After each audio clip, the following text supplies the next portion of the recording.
Hello there.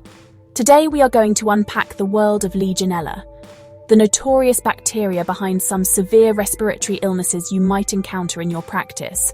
How do we investigate Legionella? It's a genus of gram-negative obligate aerobic intracellular bacilli. You'll find it lurking in freshwater environments, artificial water systems, and soil.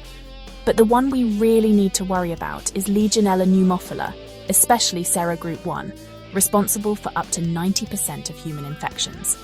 Now let's talk symptoms and syndromes. Legionella causes two primary conditions: Legionnaires' disease, a serious condition. It's a severe atypical pneumonia. Symptoms: it presents with high fever, dry cough, dyspnea, myalgia, gastrointestinal disturbances, confusion, and often hyponatremia. It's particularly dangerous for older adults, smokers, and those with compromised immune systems. Pontiac fever, a milder, self-limiting, flu-like illness without pneumonia. It usually resolves within a few days. Transmission? It happens via inhalation of aerosolized contaminated water. So, no need to worry about person-to-person transmission. When it comes to diagnosis, there are a few points to consider. Remember that Legionella doesn't take up the gram stain well, so they appear as faint, thin, gram-negative rods. Silver stains like Driel can help, but they're not routine. The gold standard for diagnosis is culture.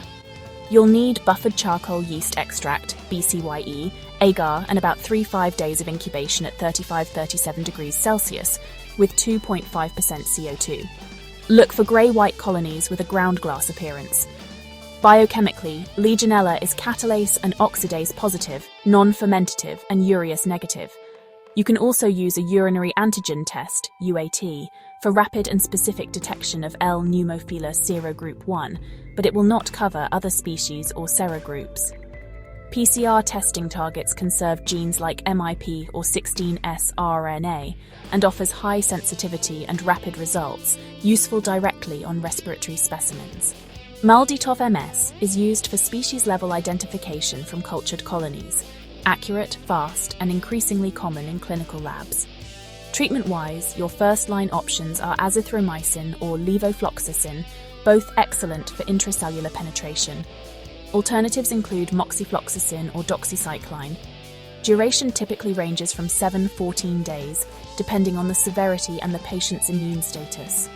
Be aware for natural resistance to B-lactams and aminoglycosides due to Legionella's poor intracellular activity and cell wall impermeability. Of course, prevention is the key. Implement engineering controls like maintaining hot water systems above 60 degrees Celsius and regular disinfection protocols in hospitals, cooling towers, and plumbing.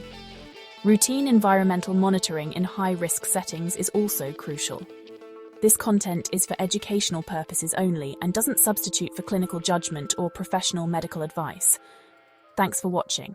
Subscribe, like, and support our work while you learn.